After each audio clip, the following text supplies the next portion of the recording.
Hey guys, and welcome back, Commanders and Generals.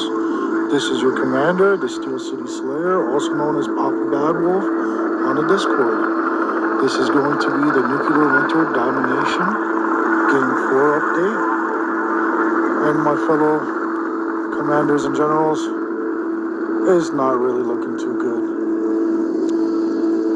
Also, I want to give a few tips, a few tricks, and I want to talk about common mistakes that I've noticed in this game. And I'm not really that experienced, as you can clearly see. I'm only around 28, but I do really much enjoy playing this game. And part of this game is learning different types of strategy and finding out what works for you. With that being said, let's get into it. Here we go. So, just as a reminder, I'm playing as Canada. I'm in a coalition with the United States and Mexico. I entered that coalition on day one. So let's talk, number one, about mistakes. I made a critical mistake, ladies and gentlemen, my fellow commanders and generals, axes and allies. I let the excitement get the best of me. As stated earlier, I'm in a coalition, and we decided that it would be good, since I was close to Greenland, if I went and attacked Control Point 8, which this is, as you can see, Control Point 8. So what happened? As you can see, it's red. And no, I do not occupy that territory yet. As you can see, Iceland occupies that territory. So I made a critical mistake. On day one, I only sent a 4-stack of troops to attack Iceland. And boy, was I in for a surprise when I found out what exactly was going on there. I'm sorry, not Iceland. I meant to attack Control Point 8. Control Point 8 was being held by one of these factions that are part of this particular game. They were very heavily armed, infantry fighting vehicles, enforcers, and the like. Iceland decided that they had the same idea that I had, and they were going to send also a 4-stack of troops here. So it turned out to be a 3-way battle, and I'm sorry to inform you guys, my fellow commanders and generals, it ended up in a huge defeat. I lost all my forces. So continuing the topic of defeat and merging into that mistakes, let's take a notice with the U.S. As you can see, he has a 10-stack of troops there, but that's not because he's guarding his city. That's because he just recently retook his capital back.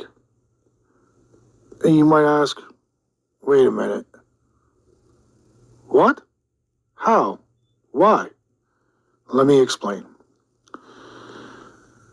Mistake number one, leaving your cities unguarded.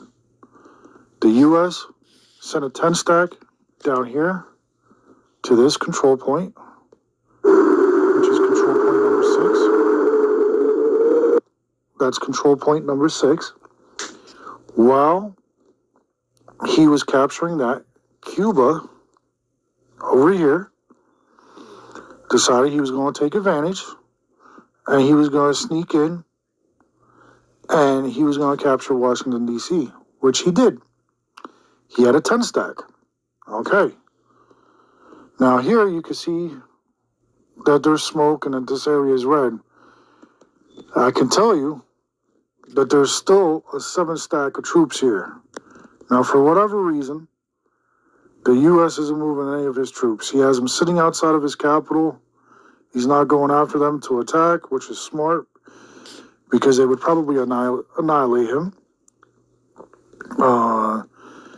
So the mistake made by the U.S. was not guarding his homeland cities. Oh, my fellow commanders and generals, please, please, whenever you play this game, you have to think in terms of defense. Don't leave your cities unguarded. Don't. There's too many people out here that can tell if your cities are unguarded, and they will sneak in, and next thing you know it, you don't have a capital no more.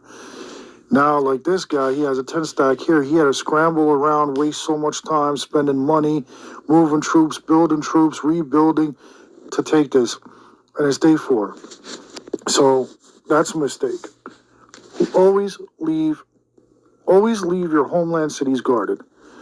And if you don't have the resources and you don't have enough troops, the best troop is the National Guard. I will make a separate video as to why the National Guard is the best troop to defend your homeland cities.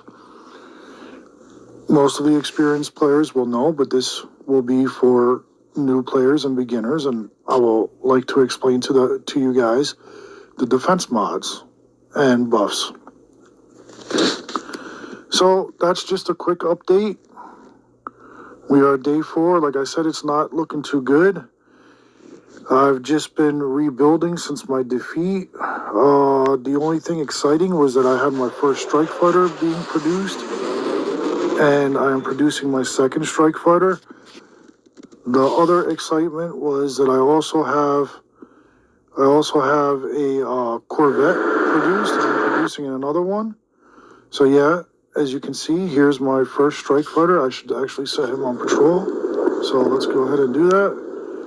Let's have him patrol. You always want to have your fighter patrol. And you can see that it's day 4, and I'm already producing my second strike fighter. And I just want you to know that there's no gold being used. You see that there's 4,200 gold here, but those are from previous games and the free gifts that I received. I honestly try not to spend money on gold. I'd rather just use strategy to defeat. I mean, there are times where you do have to use it, but I prefer not to because it can get very expensive, and also it's lost money when the game ends. Excuse me. Well, that's it, boys and girls. That's the day 4 update. Thanks again for stopping by the channel to check out and see what's going on here in the nuclear winter domination map. Once again, commanders and generals, this is your commander, the Steel City Slayer, also known as PoppaBadWolf on the Discord. If you like this video and you want to see more, please like and subscribe. Feel free to drop a comment, leave suggestions, anything, questions. And let's help each other. Let's all have fun. And I am looking forward to seeing you on the next one. This is your commander. I'm out.